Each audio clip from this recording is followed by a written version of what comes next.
Good day mga para, tara samahan nyo ako, luto tayo ng isang mabilisang cheesy baked scallop. Sobrang basic lang nito mga para. Una, pakulo lang kayo ng mainit na tubig, sabay lagyan nyo lang ng asin. Wala na tayong ibang lalagay dyan kundi asin lang. Sobrang all goods na yan, magkakalasa na yan kahit konti. Pag okay na mga par, pwede nyo rin ibalibag yung binili yung scallop dyan. Yan, salamat nga pala sa sponsor kay Bayaw. Siya nga pala yung bumili ng scallop na yan mga para.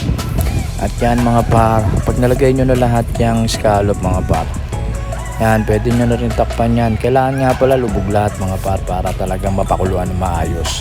Yan, inantay ko lang kumulo yan. Sabay nung kumulo na yan, okay na, pinatay ko na yung apoy mga par. At yan, sunod na gagawin natin mga par, gawa tayo ng cheesy mixture. Yan, nagtunaw lang ako ng dairy cream dyan. Sabay nilagay ko na yung bawang agad mga par. Di na ako nagdalawang isip dyan mga para. Tinunaw ko na yung dairy cream dyan mga par, hanggang sa matunaw lang yan. Luwaluin nyo lang, medyo matagal kasi medyo frozen yung pagka-dairy cream niya. Tapos yan, yung natunaw ng mga par yan, inantay ko na lang maluto, matusta yung bawang ng konti. Yan, tapos nilagay ko na rin agad yung Nestle cream dyan mga par. Tansyahin nyo na lang yung dami ng Nestle cream mga par. Kasi ako nilagay ko dyan, maliit lang na Nestle cream. Kasi sakto lang talaga sa 1 kilo yun na scallops para hindi, wala rin sayang syempre, di ba? Tapos yan, naluwaluin nyo na lang hanggang sa maging ganyan mga par. Tapos kung nalalaputan kayo, pwede nyo pang lagyan ng evap yan mga par. Kasi para sa akin, mas maganda o mas mabisa pag medyo malabnaw rin yung cheesy mixture mo mga par. Tapos yan, pwede nyo na rin isison yan ng paminta. Nasa inyo na, tansyahin nyo na lang mga par. Tapos yan, naluwaluin nyo na lang ulit mga par. Yan, hanggang sa umokay na, pumantay na. Tapos nga pala, huwag nyo titigilan sa pagkakahalo mga par para hindi kayo masunugan ng cheese. Tapos yan mga par, pwede nyo na rin ihalo yung cheese dyan mga par. Lalong sasarap yan, sobrang bisa yan mga par yan.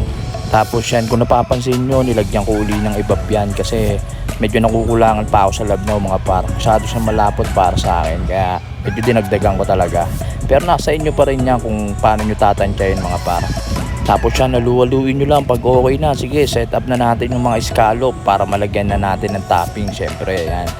Syempre, habang nilalagay nyo yung mga scallop dyan sa tray mga par, preheat nyo na rin yung oven nyo mga par para kahit papano umiinit na siya. Para pagkasalpak nyo sa oven, mabilis na lang siya maluto mga par.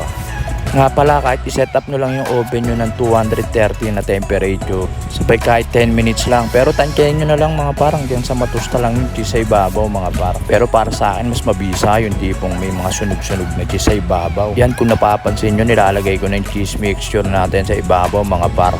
Grabe, sobrang bisa nito mga par. Sana matry nyo rin sa inyo to mga par ha. Hindi pwedeng hindi.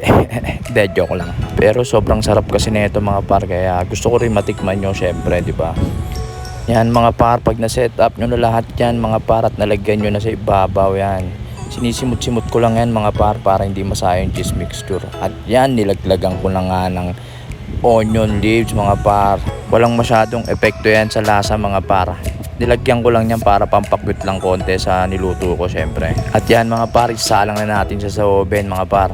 Yan, tandaan nyo 230 temperature mga par. Tapos tansyahin nyo na lang kung gaano katagal hanggang sa makita nyo yung ganyan no, mga par. Pero wala pa yan mga par. Yan ang finished product mga par. Medyo may sunog-sunog na ganyan.